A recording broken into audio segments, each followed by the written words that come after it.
Lucky Land Slots, asking people, what's the weirdest place you've gotten lucky? Lucky? In line at the deli, I guess? Aha, in my dentist's office. More than once, actually. Do I have to say? Yes, you do. In the car before my kids' PTA meeting. Really? Yes. Excuse me, what's the weirdest place you've gotten lucky? I never win and tell. Well, there you have it. You can get lucky anywhere, playing at LuckyLandSlots.com. Play for free right now. Are you feeling lucky? No purchase necessary. VGW Group. Void where prohibited by law. 18 plus. Terms and conditions apply. Odoo is business management made so simple, a kid could explain it. Sometimes business software can't talk to other programs. But Odoo, funny word, has every program from CRM to HR to accounting in one platform. It should cost a lot, but it doesn't. So you should use Odoo because they save you money. Odoo makes a lot of sense, but doesn't cost a lot of sense. Sign up now at odoo.com. That's ODOO.com. Good job. Thanks. It's time for a Big Blue Kickoff Live. Nobody can ever tell you that you couldn't do it, because you did. On Giants.com. You know what I saw? New York Giant pride. And the Giants mobile app. 17-14 is the final. One touchdown, we are world champions. Believe it, and it will happen. Part of the Giants Podcast Network. Let's go out there like a bunch of crazy dogs. Have some fun. Hello again, everybody, and welcome to Tuesday's edition of Big Blue Kickoff Live, presented by Cadillac, the official luxury vehicle of the New York Football Giants. I'm Paul Dottino. He's Super Bowl champion Howard Cross. So glad you could join us today on what is a difficult day for so many players. Over 1,300 NFL players around the league are going to find out today that they have been cut, waived, released, you name it. They'll be off 53-man rosters. Now, a whole bunch of them are going to be able to come back and get onto rosters tomorrow, and an even bigger bunch of them are going to be able to go to practice squad rosters tomorrow starting at 12 o'clock. But that won't help a bunch of folks who get cut today, Howard, because by 4 o'clock New York time this afternoon, there will be 53-man rosters for all 32 NFL teams. Well, the first thing, good job for all the guys that are coming out giving it their best effort and trying to make teams. That's great. It is kind of strange, though, when people think about getting cut and, like, what it means. I know fans are watching and stuff, but think of it this way. Paul, you've done something pretty much your whole life, and then one day someone wakes up and tells you, hey, sorry, we don't need your services, and we really appreciate you coming out, but we don't need you. And then you're out hunting for a job. And again, it's something that a lot of these guys did their entire lives. So that's what, it's kind of their makeup. It's a hard transition for some guys when they get cut. But, hopefully, they got plans for the future. That's how you have to look at it. Now, just so people understand a couple of things. First of all, the Giants have not released any official names that they're going to part with during the course of the day. So for that reason, we're not going to announce any names because they haven't. There are rules here within the confines of the show. Yeah. Now, if you want to talk about a particular player and you'd like to ask us what we thought about that player or how he might have fit or didn't fit, we can discuss that hypothetically. We could do that, but we cannot discuss actual certainties about players who are no longer on the 53. Because to be frank with you, something could even change. Well, even though we don't know, the list doesn't go into the league until 4 o'clock. That's when it becomes official. It is not impossible. I will tell you a story, Howard. And by the way, in case you're not watching us live, you can catch this show and all of our Giants programs as part of the archive on our Giants Podcast Network, Giants mobile app, and podcast platforms everywhere, and as well as giants.com/podcast. So let me just get that out of the way. I spoke to a running back named Ryan Grant. He was a Notre Dame alum. Do you remember him? Yeah, I remember Ryan Grant. He was a good player. Yeah. Did well for the Packers for a few years. Yes, he did. He was with the Giants. For a hot second. Yep. Okay. Actually, I think for 2 years. Very short time. Yeah. Now, Ryan and I were very friendly. And I was on the phone with Ryan Grant at about 5 minutes before the cutdown. Okay. And Ryan and I were on the phone, and he was told he had made the team. Okay. And he was very, very, very happy. And I congratulated him. And we were not doing anything official. It was not an official interview. It was just a pleasantry. Yep. Just to say, hey, man, congratulations. You really worked hard. You deserved it. Good to see you around. At 1 minute to 4 o'clock, The Green Bay Packers called the Giants and offered a trade. Wow. And Ryan Grant was traded to the Packers literally within 60 seconds of the 53-man deadline. Well, there's going to be so much going on. You know, there are players and positions they might need help and depth at, and if you know, I noticed this when we go upstairs, we're watching the game and we're walking around, especially in the preseason. You'll see other logos of other teams that are up there as well. You know, they're there to scout and look out and try to see what they can see and figure out, okay, well, he looks good. I wonder if he's going to make their team or not. And they've had their eye on guys. You know, when you are in the system, there are other teams watching you constantly trying to figure out how to get their hands on you. No doubt. And if they need somebody, a veteran, a talented rookie that may not just didn't quite fit in for somewhere else, they'll be calling you right away. So the point being, no matter what you have read today, until that list gets submitted in pen and paper and ink and computerized email to the NFL, it's not official, and it may not turn out to be accurate. Sometimes it's not even official. It's all the way up to game week. It can still change. Well, that's the other part to this. The other part to this is there will be machinations within the course of the roster that can change the 53. I tell people all the time, this is the first 53 or the initial 53 at 4 o'clock today. It is not the 53 you will have at kickoff week 1 against the Minnesota Vikings. It will not be. That's crazy. There will be changes made tonight and tomorrow, and maybe even the next day. Exactly. And so understand that, which is why I don't predict the Giants 53 in advance, because it's just stupid. There's not enough information that you have, especially on injured players. Howard, how about this? This year there's a new rule where you have retrievable injured reserve on 2 of your players. So in other words, you can actually protect 55 instead of 53 because you can announce 2 guys for retrievable injured reserve. Injury reserve. I didn't mean waivers. I meant injury reserve. You could get 2 guys on retrievable injured reserve and name them today before your 4 o'clock cutdown time and not count them on your 53. So in other words, you actually have 55. So for 6 weeks, you got 55. For 4 weeks. 4 weeks, okay. For 4 weeks. IR is 4. Those guys on the retrievable IR have to be out for 4 weeks. Okay. Then there's a 21-day window during which they can practice and be activated. If you don't activate them after 21 days, they automatically go to injured reserve. And they have to stay there. Again. They're out for the year. Okay, so they stay. All right, so you have 2 guys that get, you said 4 weeks for injured reserve, then 21 days of practice. Correct. That's a lot of weeks. Well, this is what you can do this with guys. Now, let's just say for argument's sake, I'm going to go hypothetical here. Player X got dinged up in one of the last 2 preseason games. That's 7 weeks. And you think he's going to miss at least a month or so of the season. Yeah. Well, you know what? You could take this move if you want, use it to your advantage, and save somebody else's spot on the roster. For 2 months, basically. If you want to. Okay. That's interesting. It's going to be interesting how to use that one. Now years ago, Howard, when you played and when I started covering this game a long time ago, there weren't all these little twists and turns and little things that you could do. Well, they're doing more now. Now there's a lot. Well, one thing that's crazy is that there are so many more. There are more games. The more games you play, the more chance of players getting banged or dinged or whatever. Right. So you got to find ways to get more depth and be able to have guys around. So that's one thing that's crazy.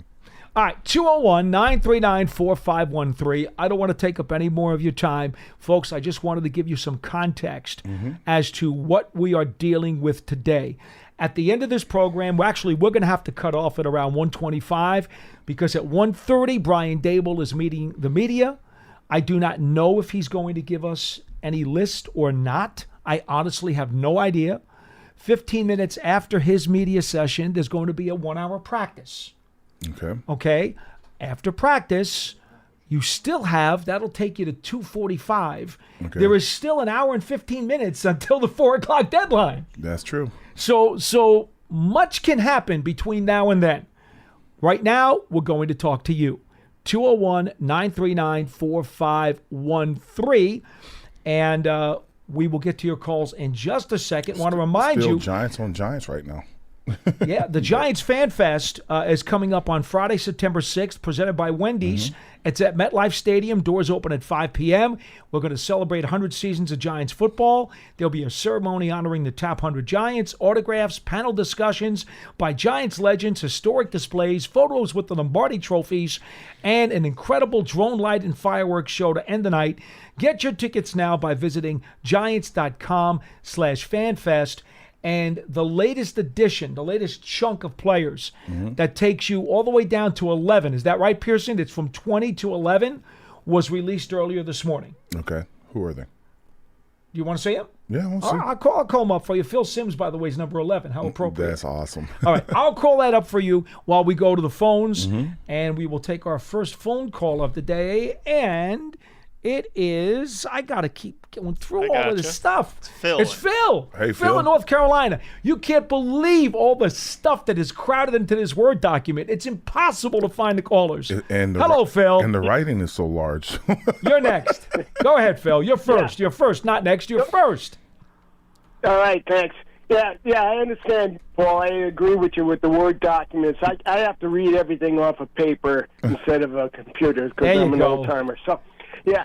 But two things. One is I just want to encourage people, if they haven't listened to John's Huddle podcast with the fellow that does the Football Almanac. You know, just fascinating stuff. Yeah, Aaron Schatz. Yeah. Yeah, it's fascinating. So a lot of good information. So the second part, bringing back to my favorite discussion, which is the draft. And the reason why I focus so much on it is because if you think about it, you know, we've been the best. We've been the third or fourth best team in our division in terms of drafting over the last 10 years. Okay. And as a result, we've been the third or fourth best team in our division, you know, over that time period. And I want to go back to our offensive line selections in the 2022. We had Zudu and McKeithen. And I remember at the time they said that, you know, North Carolina offensive line was actually really poorly rated. And yet we drafted two people from that line. And I think my interpretation or hypothesis on that is that we're focusing too much on certain types of traits that maybe aren't as important as other types of traits, and we're not focusing on cohesiveness and football IQ when it comes to offensive linemen. So I wanted to get your take on that, Howard and Paul, and because every time I bring these things up, I want to see what we could, you know, what you guys can do as an organization to get better, and that's what my focus is on. So well, I think what's happened over the last few years is just, you know, they hit but one good hit, I think, with Thomas, and then outside of that, you know, people are like looking for the guy that's going to stick. I think offensive linemen are kind of really are hit or miss, and the ideal that you can draft one and he's going to be ready to play is a hopeful thing, not a promising thing. And the reason why I say that is because the rules have changed so greatly from the time when you're in college, where you're practicing every day and you're grinding every day. You're in pads, and you know, you got over 120 kids out there working together, trying to get better constantly. You leave that scenario and you bring into the NFL scenario where they don't have a chance to really work with each other. The padded practices are minimal at best. I think they have like 8 to 10 days in training camp that they can have on pads at all. And then they're out of, you know, they have to learn all over again how to play football at a higher speed. And that's what, you know, that's what the teams are talking about. That's what the teams are complaining about. It's not just the drafting of linemen. It's just like, we want big, talented guys to come into this league and play, but how do we continue to develop them? And the Giants have had some decent coaches and tried to figure it out and had different schemes, but it's hard to develop them, hard to get them to get to the next level because there's not a lot of contact. There's no better place to watch live TV this fall than Hulu Plus Live TV. Why? Because you get your favorite sports like football, local channels, shows, and so much more. Plus, get Hulu's entire streaming library with Disney Plus and ESPN Plus included with your plan.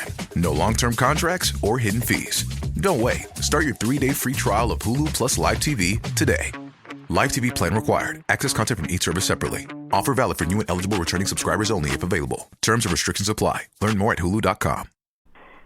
Yeah, I think that's an overall analysis, but of the mean, But why do I hate to say this? Why do the Cowboys and Eagles do a better job at drafting offensive linemen than we do?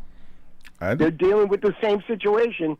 Yeah, but I think again they get lucky sometimes. We'll have a few years of great drafts and you hit on everybody, and then you'll have some years you don't hit on anybody. And it's not the. I really wish there was a real secret to the sauce. I mean, I thought Baltimore used to have great drafts for a long, long time. Then they went through a spot where they don't have any good drafts. Pittsburgh, I used to think they had great drafts year in and year out, and then they get a little cold. Some teams hit. San Francisco has a good eye for talent, but all their guys are kind of like they're at the end of their contracts, and there's no real young guys coming up. So you just have to keep watching. It's not just us, we'll go through it too. The Eagles look great for 3 years, and all of a sudden they start tapering off. Dallas looked great for like a bunch of years, winning 12 games. But when it comes down to it, when things get tight, those guys are getting beat like everybody else is getting beat. Phil, let me add this to you too, and it's a little bit of the chicken and the egg syndrome, but I'm going to throw it out there because it's part of the reason. If you go back and look at the best organizations with the highest level offensive lines over the last decade or so, chances are there was not a lot of changeover in the offensive line coaches. Yeah, there was probably a lot of consistency. They had good offensive line coaches, and they held on to them. And the guys usually get to play together for a long time. That's a good point. If they play together for a long time, too, that really helps. Like the teams in 07 and 11, those guys were together for a long time. And not all of them were draft picks either. So that's the other thing that's kind of funny. And you got to remember something, too. Most often, the assistants get churned out when a new head coach is named. Well, think about it, right? Since Tom Coughlin, right, the Giants have gone through 4 other head coaches. Yep. 4 other head coaches in that time period. Think about that. I don't disagree with you. And so what happens? The staffs get churned too, and that doesn't help the situation. No, that's I totally agree with that. And I mean, good points, guys. I appreciate it, and that's why I value so much people like Howard and David Deal and those guys because we found some diamonds there. So I'm hopeful one day we will find some more diamonds. Me too. Thanks, Phil. Thank you very much. Appreciate it. 201-939-4513. Howard, you wanted the guys in the group. Number 20, safety Jimmy Patton. Number 19, Ken Strong. He was a kicker and a running back. 18, Mark Bavaro. I think you know that guy. Yeah, that's my guy. Yeah, okay. 17, Carl Banks. All right. 16, Amani Toomer. 15, Tuffy Lehmans. 14, Tiki Barber. 13, Charlie Connerly. 12, Y.A. Tittle. 11 is Phil Sims. I can tell you that even though we got an advertisement here that popped up on the screen. That's it for this grouping of players. Is that good? That's a good group. Very good group. Yeah. Every one of those guys is in the Ring of Honor, by the way. How about that? I wouldn't doubt it. Not really a surprise, right? Not a surprise. The lower you get on the list, the more likely those guys are up on the wall. Yep, that's true. DJ in Virginia, you're next on the show. Hello. Hey, how's it going, guys? Very good. How we doing, DJ? All right. So I had a question. So I was listening to, I guess it's kind of a two-part question. I was listening to a podcast, I think it was Colin Cowherd, and he was talking about roster building. And so he was talking about how he feels like the Giants GM Joe Shane is doing it wrong. And his philosophy was, he was talking about how your GM should pick his kind of guys, and then he should bring in the coaches to coach those kind of guys. And so one of the things he was talking about is, like, how the Giants are kind of, the word they're using is collaborative. So, like, Joe Shane will talked to Dayball, and he's talking to Bowen now about what kind of guys they want to bring in. And so when I was thinking back, to, a couple years ago, we were doing the same thing when we had the last defensive coordinator, Wink Martindale. And so I'm kind of thinking, like, Wink Martindale's kind of guys were different. He wanted press man cornerbacks, and so we got Tay Banks. So it seems weird because, like, now we have Tay Banks on the team, and he's more of a press man corner, but our defensive coordinator, Shane Bowen, wants to play more zone.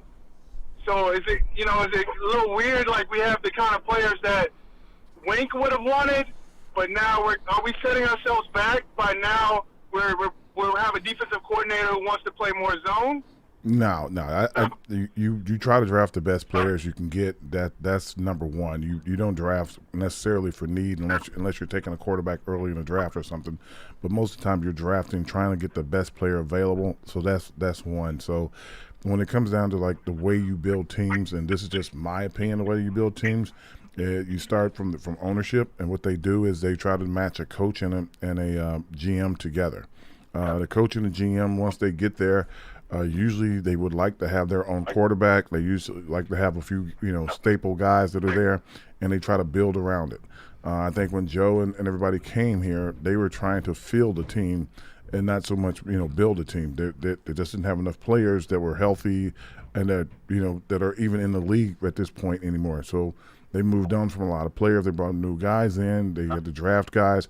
So they were building from almost scratch when they came in. Even though the team has been around for 100 years, they had a couple down seasons or a couple down coaching groups, and they were trying to build it back up.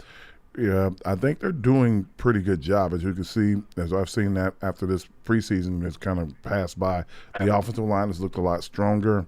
The quarterbacks are not getting hit and driven to the ground over and over again, so that's kind of good. The running backs aren't dodging people in the backfield, and it goes pretty far down. Like the second group and the third group are all kind of holding up.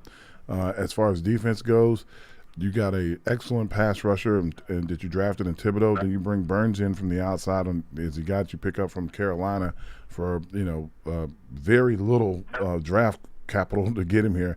And all of a sudden, you got two incredible, maybe double-digit sack guys. You got Bobby Okereke in the middle of the defense, calling the defense, doesn't miss a snap. So, yeah, I think they're pretty much got it down. And the draft picks are going to be they were pretty good last year. They'll be even better this year. Right. Okay, and my second part of the question is, so the way that Shane did it last year, it seemed like we were starting a lot of young guys on the offensive line. I'm just wondering, because it almost seems like he almost admitted that's kind of like a mistake, because this year it seems like we brought in more veterans. I think ideally, like when you're putting your team together, you want more veterans, and then maybe you want to sprinkle in a couple young guys to learn from the veterans. So are we making a mistake by having so many young guys starting in the secondary? No, I think what he was probably referring to was like not having more bodies. Basically, we ran through 22, I think, or more guys at offensive line last year. You had your starters. You thought that they were going to be great. After the first game, Thomas is down. Your center's down. After the third game, your right tackle starts limping. Then your guard gets hurt. You're shifting guys in. You got guys coming in off the couch. It was Niagara Falls is what it was. Yeah, it was like when you get that many bodies hurt, there's nothing you can do about it. That's not the fact of the matter of him picking guys. It's just guys' bodies were not healthy. So this year you're getting guys coming back that hopefully are going to be healthier. You pick up a couple veterans that can play 2 or 3 positions, and you hope that they're going to be healthy as the season goes on. But last year we had a lot of falling bodies. So as far as the secondary goes, Tate Banks is going to be a pretty good guy. I don't know who's going to be the other side, whether it'll be Cordell Flott or if it'll be McLeod or whoever. But there's going to be some growing pains depending on the defense. They got to learn it and making sure they know it. If they know it and they understand it, I think there'll be enough pressure on the quarterback that it won't be a big deal. Thanks, DJ. Appreciate the call. 201-939-4513. Rich in Florida is on line 3 on Big Blue Kickoff Live. Hello. Good afternoon, Godfather and Howard. This is the first time I ever had a chance to talk to Howard. Hey, thanks. Howard, I go back to 61. Godfather knows this. And I just wanted to thank you for your service. You're a great Giant. And I'm just hoping and praying that your son, when he's going to get his master's, I guess, when he comes out of Notre Dame, that the Giants draft him. Wouldn't that be cool to have a father-son on the team? I mean, we got a kid in West Virginia, Jeremiah Trotter, who used to kill the Giants. Yeah. His son's a starting linebacker for the Mountaineers. So that is really cool. So I hope that happens. If it does, the Crosses will need a lot of tickets for every game. Oh, my goodness. The ticket request will be bubbling. I think Howard can handle that, Paul. Little Howard. Yeah, little Howard's big Howard.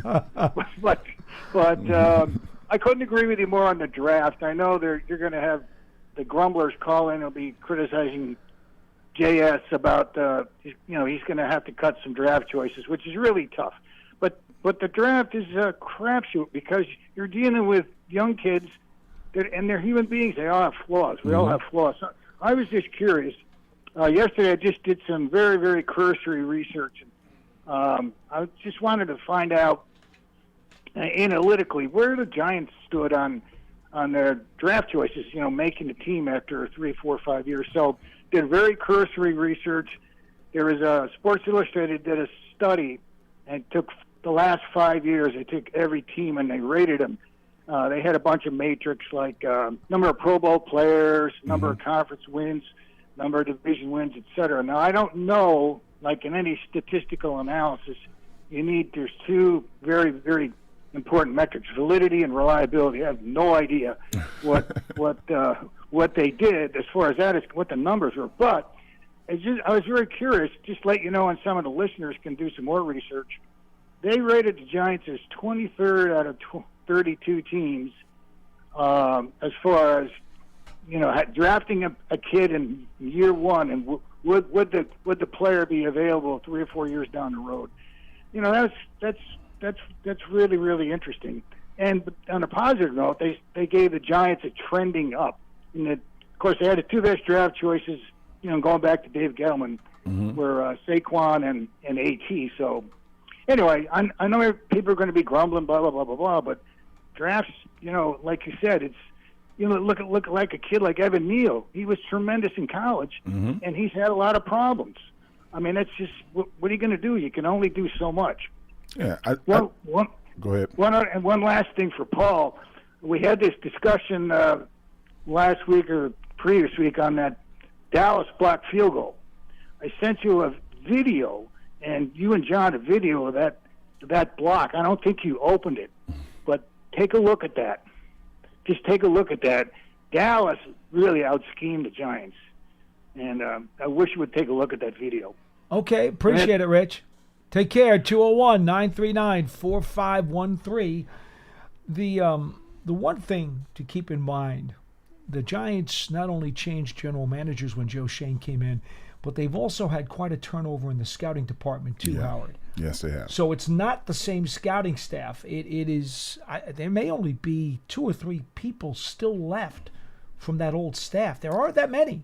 There was a lot of turnover. I think I know one guy. I don't know if there's more than one person though. Oh, no. I could tell you at least 2. I haven't seen them. But yeah. Here's the facts. When the GM changes, you got your pro personnel director, you got your college personnel director, then you have your regional scouts, your super scouts. There's a lot of people that make up the personnel department. Yeah. So please, just don't think it's like, the GM, it's one guy. There was a lot of turnover that Joe Shane has executed over his 3 years as the GM in that department. And that's the new way to do things. Like, the new way to do things is when a new GM comes in, he comes in with a few guys that he knows really good, and then he goes and cherry picks all the guys from other places that he like. I like what they're doing here, and they keep in touch with each other. And now it's not as easy to probably break into the scouting world unless you're like a former player or former coach or something. But now these guys, you have to know these guys when they become GMs. That you got to be close to them because they're going to be making moves and they're going to be bringing people in. They're not bringing their buddies in. They're bringing in the guys they think are best because they're trying to get something done. 201-939-4513. Len from Maryland is next on BBKL. Hello, Len. Hey, guys. How you doing? Oh, well, how are you?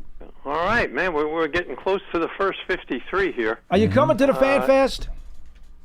I'm sorry, I missed that. Are you coming to the Fan Fest? You are a guy who should be there. I'm getting close to be able to say yes. My son-in-law says let's go. And what are you waiting for? We just may come up for the weekend because I'm certainly going to be at the first game. Well, then you got to do it. You just got to do it. Come on. It's going to be yeah, man. I mean, it's going to be a great night. Yeah, seeing those guys up close, that'll be and a chance to get some autographs and say thank you to a bunch of them. And I'm sure going to look out for Howard Cross at that on that night as well. I will be good there. for you. Good for you. Hey, Howard, just a little bit of trivia. And it's you and Phil that I want to talk about. That is Phil Simms. You may be the only two guys on this top 100 list whose number on the list corresponds with their uniform number. Oh, I'm number 88, I thought. No, you're 87. Aren't you 87? My jersey number's 87. Pearson, is he 87 on the list? Do you know? I think Howard was 87 on the list. Pearson's going to check on that, Len. In the meantime, go ahead. And of course, Phil is 11. That is true. Yeah. Phil is 11. And I got news for you. LT is not 56. No.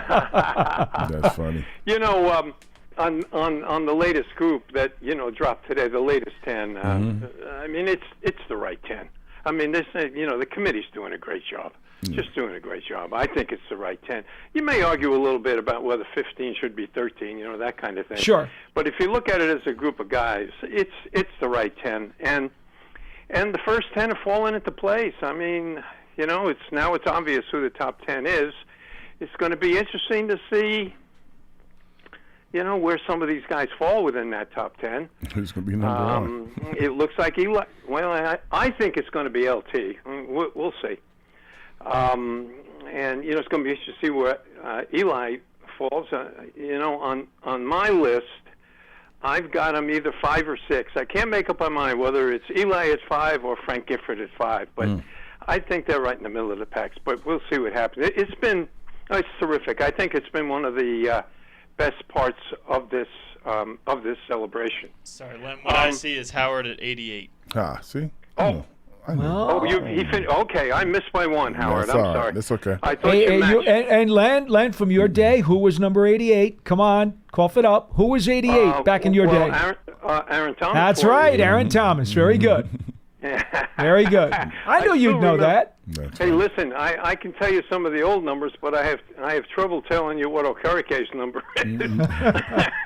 But I remember the old numbers. Paul, just a quick question. I'm interested in your opinion on this. Biggest win in Giants history, either regular season or playoffs. What would you put as their biggest win? There's no right answer to this, Paul. It's just your own feeling. No, there is no right answer. In my lifetime, the biggest win in Giants history has to be the Super Bowl against Denver in 21 because, that's the first one.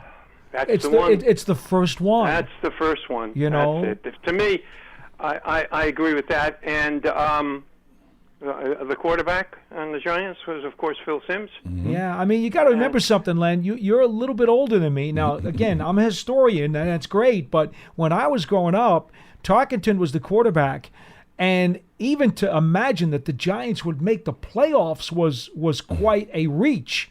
Right. So I tell people all the time, and I've said it on this show, don't underestimate the value of that 1981 season, which for me was one of the greatest seasons in Giants history because it ended the Dark Ages and got the Giants back into the playoffs. Yes, it I mean, did. that word, playoff, the word did not exist. Playoffs?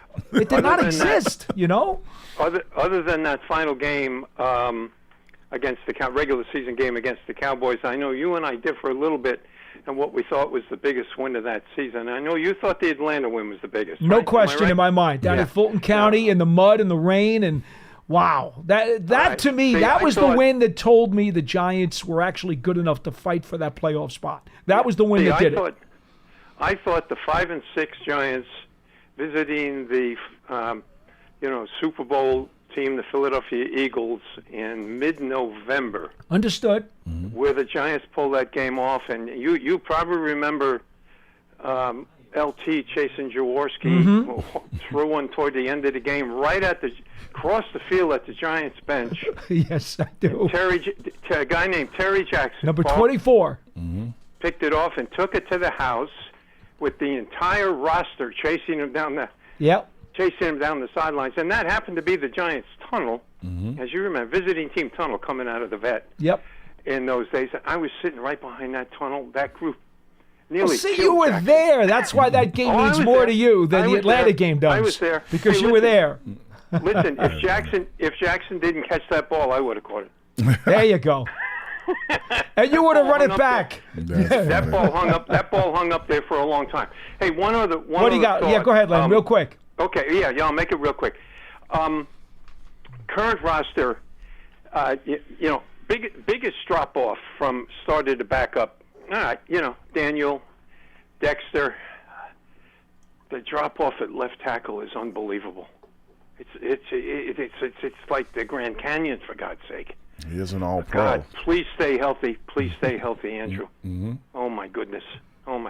Hey, thanks for taking my call. Thanks, Len. There's no better place to watch live TV this fall than Hulu Plus Live TV. Why? Because you get your favorite sports like football, local channels, shows, and so much more. Plus, get Hulu's entire streaming library with Disney Plus and ESPN Plus included with your plan. No long-term contracts or hidden fees. Don't wait. Start your 3-day free trial of Hulu Plus Live TV today. Live TV plan required. Access content from each service separately. Offer valid for new and eligible returning subscribers only if available. Terms and restrictions apply. Learn more at hulu.com. Have a good one. 201-939-4513. We got to get to some spots here real quick, but I'm going to go to John from Hawaii first. Then we'll get to our promos. Go ahead, John. Morning. I've been a Giant fan since 1963. My first practice was at Bear Mountain, New York. Wow, great stuff. The coaching staff last year, in my opinion, did a tremendous job. Just think, we were 4 plays away from being a 7-10 team with 22 different offensive linemen. Our quarterback gone for half a season, and everybody's grumbling about the coaching staff and the direction of the Giants. They all should be applauding the coaching staff for the job they did last year.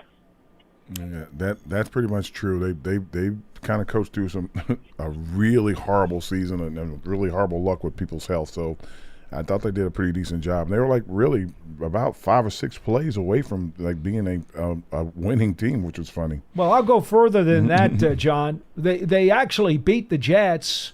We know about the erroneous calls that were made at the end of that game that cost them the game. That game they actually won, but there were missed calls that screwed it up. I don't say nothing about officials. I understand, but I think we all saw the game. We know exactly what happened. So really, they did win 7 games. But in any event, go ahead. The Buffalo game and then the 2-point to Waller. That's another holding call. Yeah. That I never. You're not going to get any argument from me. I don't go there because that was just one call. The Jet game, there were 3 botch calls at the end, so that's why I won't let that one go. But I understand what you said. There's no question that also could have been another one for them too. Momentum is a funny thing. Yeah, it is. Yeah. It is. So yeah, you're right. 3 quarterbacks and everything that went wrong, and they were literally a Kleenex tissue away from being an 8-win team. Closer to 10-game season. Yeah. Right, and that would have put us in the playoffs easily. Yeah, but just think, with all the injuries, we were playing that competitive football at the end of the season. Yeah, well, the players played for coach. There's no question about it. Brian Dable had these guys playing hard. Yeah, he understands. The guys don't give up. They go hard the entire time. So I applaud the coaching staff. I think the Giants are headed in the right direction. I'm looking forward to a great season. Well, John, I don't know if you have Twitter or not, but just stay off of it because you'll be a lot happier. I only listen to your show. I mean, it's 7 o'clock in the morning here, so it's hard for me to get in touch with you as much as I would like, but I listen to you guys every day. Well, you're very kind, Thank you a John. lot. Thank you so much for your interest, and be well. Yeah, he's right. There was probably maybe I would say 7 or 8 plays if they go the other way that the Giants would have had a 10-win season. But they had 7 or 8 plays the year before that went their way and got into the playoffs. It's very close. A game of inches. That is true too. All right, real quick, run or walk with Giants legends. The Giants Foundation will host a 5K race and kids run presented by Quest on Saturday, September 7th at 9 a.m. at MetLife Stadium. Net proceeds benefit the Giants Foundation. You'll receive a commemorative T-shirt. Then after the race, appearances by Giants legends and a live DJ. Register now at Giants.com/5K. Giants Huddle Podcast has Giants and NFL luminaries all over the place. Long-form interviews with John. You can subscribe to your favorite podcast platform. Go to Giants.com/podcasts and all kinds of good stuff there. Giants season ticket memberships for 2024 still are available. Check out exclusive member benefits on Giants.com/tickets. And then finally, Giants TV, the official connected TV streaming app. It is free on Apple TV, Roku, Amazon Fire TV, and the Giants mobile app. We are done with the promotional announcements. We go back to the phones. And, Pearson didn't quite get the name up there for me yet. Just throw him up, Pearson. It's okay. Just put him up. Just put him up. That's all right. Hello, you're next on Big Blue Kickoff Live. What's your name? Where are you calling from? Joshua from New Jersey. Well, thank you for dialing us today. How are we doing? Good. Go ahead. You're on the air, sir. Yeah, I'm just a first-time caller. I wanted to discuss the sports media coverage, narrative, whatever you want to call it, on Daniel Jones. Mm-hmm. You'll appreciate knowing I don't personally put a lot of stock in the media coverage, but I hear fans and callers of your show, and I can tell, and you guys know obviously that a lot of them read too far into it, and they rip them to shreds for every mistake. Yeah. And we've all seen the Jones-Trevor Lawrence comparison charts, right? How, people make him out to be the same player, and their numbers are very similar. Mm-hmm. And I got the idea to look into the numbers, and I made a little chart comparing Jones' 2022 season to Lamar Jackson's 2023 season. And I think the results would be surprising to most people. I think it helps shine some light on the discrepancy of sports media coverage of Jones. And so I'm just going to read, some of the numbers that I took down on the chart, that shows their season's pretty good. Well, pick out the 4 key numbers to prove your point, and we'll be glad to listen. Go ahead. So they both had a completion percentage of 67.2. Okay. Again, this is Jones' 2022 season, Lamar's 2023. Lamar Jackson had a better passer rating of 102.7. Jones had 92.5. Jones had very few interceptions, as you'll remember, 5, and Lamar Jackson had 7. Jones had 7 rushing touchdowns. Lamar had 5. Passing touchdowns is the biggest discrepancy, I would say. Lamar had 24. Jones had 15, but, I'm not trying to make excuses for him, but you got to remember who Jones was throwing to. There were nobodies out there pretty much. They had Lamar Jackson had 230 yards passing a game in 2023. Jones had 200 yards per game in 2022. Mm-hmm. Lamar had 3,678 passing yards total. Jones had 3,205. All right, Joshua, go ahead. One more. We'll let you do one more because I don't want to get bogged down in these numbers. Yeah, just to round it out is 821 total rushing yards for Lamar to Jones' 708. Yeah, see, a lot of what happens is you got to play complementary football. Right, Howard? We talk about it all the time, right? Complementary football. And everything's got to be taken into context. If you just take all the numbers out individually, it could tell a lot of different stories. But in context, Daniel Jones got the Giants into the playoffs and got them a road playoff victory, and he's got nothing to apologize for in that 2022 season. Listen, Exactly. Yeah. I think the media coverage is they just need somebody to pick on in some cases like that, but they're not taking into account that the offensive line was really struggling for a few years, and Daniel was getting hit in the second step of a 3-step drop. So it's not you could put anybody back there at sometimes, and they know that, and that's why they were doing everything they can to rebuild the line as quickly as possible to help him out. For Daniel, whoever would be quarterback, there's no way to play if you can't protect yourself. I think Carr down in Texas kind of lived through that his first few years, and he was in the league and out of the league. They broke him inside and out because he just couldn't get sacked 70 times one season or 75 times one season. That's just too much. Right. Yeah, that's actually one thing I have noted down is the Giants' offensive line that year was 26th in the league, and Lamar's, when he won the MVP this past season, was 5th in the league. Gee, what a coincidence, huh, Joshua? It's amazing how that works, right? Good line play does it every time. It just does. Nobody wants to talk about that. They just, they want you to be out. Jones, it's all his fault what happens out there. He's out there by himself. And, I'm not trying to say he's the MVP, but the media largely has him as a bottom 5 quarterback, and Lamar as a top 5 quarterback.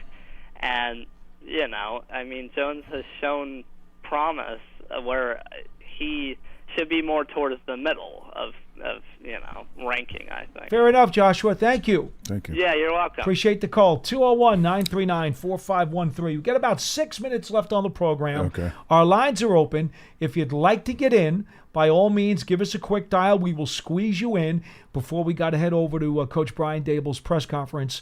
And again, we don't know if he's going to tell us about the players being taken off the roster or not. But certainly, this is a big media availability that we're all anxious to listen to today. I doubt he'll do that because he'll wait till 4 o'clock. Yeah, I don't think he will either. You don't have somebody calling your player right before. But I hedge. Yeah. I don't want to speak for him. Okay, don't want to do that. Howard, if there's one thing that you would have liked to have seen during the preseason that would have made you more confident about this team going into Minnesota in 2 weeks, what might that thing have been? Everybody healthy would have been the one thing. It's and I know it's hard. I know even the Neal injury was somebody being thrown into his ankles and stuff. So it's football. I get it, but I'd like to see more guys being healthy and ready to go. And that being able that's part of practicing with pads and part of getting used to getting knocked around and getting dinged up a little bit is that you can tell who's going to be ready and who's not going to be ready. And one preseason game shouldn't be be the deciding factor whether these guys can make it or not, or two, being able to play in one preseason game. It's just hard for me to watch and understand how they're not going to continuously get banged up. Not just our guys, but like the Jets had like a ton of guys leave the field also holding their shoulder or holding something. And it's just, I'd like to see the guys be healthier, and I don't know how they're going to do that. I'm glad you just mentioned Evan Neal a second ago, Howard, because he finally got onto the practice field after that off-season ankle surgery. Was able to have a couple of practices with the second unit at the right tackle spot. And then the other night played 21 snaps against the Jets, gave up 1 sack off the edge, but otherwise I thought played well. Got rolled up on, said after the game he was not hurt.